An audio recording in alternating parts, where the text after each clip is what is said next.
আমাদের দৈনন্দিন জীবনে দিনের শুরুটাই হয় হাজারো কাজের ব্যস্ততা নিয়ে। নিজেকে সাফল্যের চূড়ায় পৌঁছানোর নেশায় কিছু মানুষ ব্যস্ততাময় জীবনকে বেছে নিয়েছে।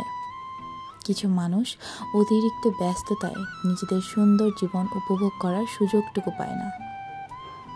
তবে এটাই সত্য যে নিজেকে সুখে রাখার একমাত্র উপায় হলো ব্যস্ত থাকা। ব্যস্ততাকে সঙ্গী করে কঠোর পরিশ্রম দ্বারা সফলতা অর্জন করাই জীবনের লক্ষ্য হওয়া উচিত। তবে এই ব্যস্ততার কাছে মানুষ, বন্ধু, প্রিয়জনদের গুরুত্ব ভুললে কিন্তু চলবে না। সব কিছু একত্রে নিয়েই ব্যস্ত থাকার নামই জীবন। আসসালামু আলাইকুম, সবাই কেমন আছেন? হোপফুলি সবাই খুব ভালো আছেন। সো রাঙামাটি ট্যুর শেষ করে আমরা চলে আসলাম কক্সবাজার এসে আমরা সবাই খুব ক্ষুধার্ত ছিলাম। তাড়াতাড়ি হোটেলে গিয়ে ফ্রেশ হয়ে খাবার খেতে চলে আসলাম।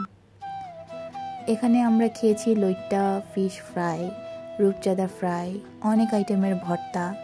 খাবারগুলো আলহামদুলিল্লাহ অনেক মজা ছিল।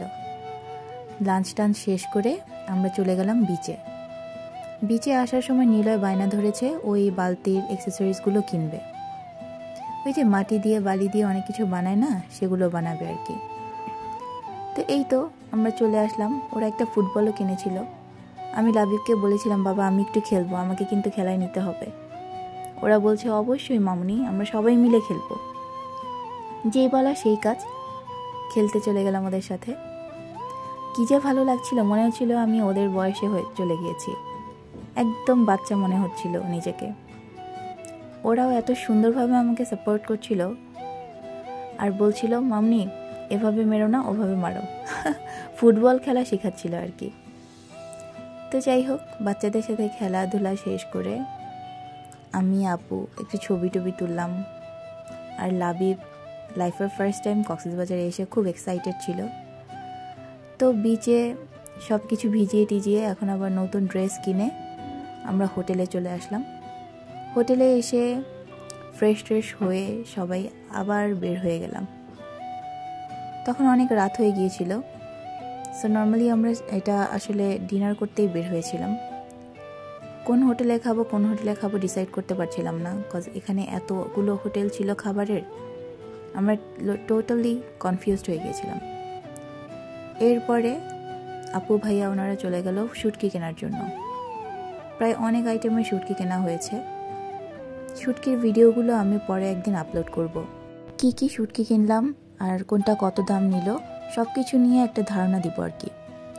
তো ছুরি শুটকি, টুনা শুটকি, রূপচাঁদা শুটকি, তারপরে হচ্ছে এই যে লইট্টা শুটকি, চাপা শুটকি, অনেক আইটেমের শুটকি আপু সেদিন কিনে এনেছিল।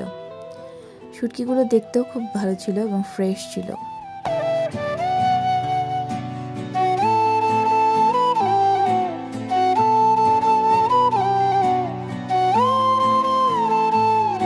এই তো আমাদের শুটকি বাইন্ডিং করা হয়ে গেছে। এরপরে আমরা চলে আসলাম একটু ডিম সিদ্ধ খেতে। ডিম সিদ্ধ খাওয়ার সময় দেখলাম মামা এই পাউরুটি দিয়ে কি যেন বানাচ্ছে। সো আমার দেখে খুব ভালো লাগছিল। জারিন বলল, মামনি আমি এটা একটু খাবো। তো ওর জন্য একটা অর্ডার করলাম। এটা মোটামুটি ভালোই ছিল, টেস্ট খারাপ ছিল না। জারিনেরও খুব ভালো লেগেছে। তো এই তো এরপরে চলে আসলাম মুড়ি খাওয়ার জন্য। মুড়ি খাওয়া শেষ করে বিচে কিছুক্ষণ সময় কাটালাম। এরপরেই চলে আসলাম ডিনার করার জন্য। সো আমরা এই হোটেলটাতে ডিনার করতে ঢুকেছিলাম। এটা ছিল ঝাউবন রেস্টুরেন্ট। খাবারগুলো খুব ভালো ছিল এবং মানে আনবিলিভেবলি ওই হোটেলটাতে এত বেশি ভিড় থাকে সব সময়। এই হোটেলটা খুব ফেমাস। তো রাত বাজে এখন 1টা। আমরা ডিনার শেষ করে আবার চলে আসলাম মালাই চা খাওয়ার জন্য। লিটারেলি আমাদের চোখে কারো ঘুম নেই, আমরা এতটা এক্সাইটেড ছিলাম। সো প্রায় রাত 1টা পর্যন্ত আমরা বাইরে থেকে একটু হাঁটাহাঁটি করে হোটেলে চলে গেলাম। সো আজকের ব্লগটা এই পর্যন্তই ছিল। কেমন লেগেছে সবাই জানাবে। আল্লাহ হাফেজ।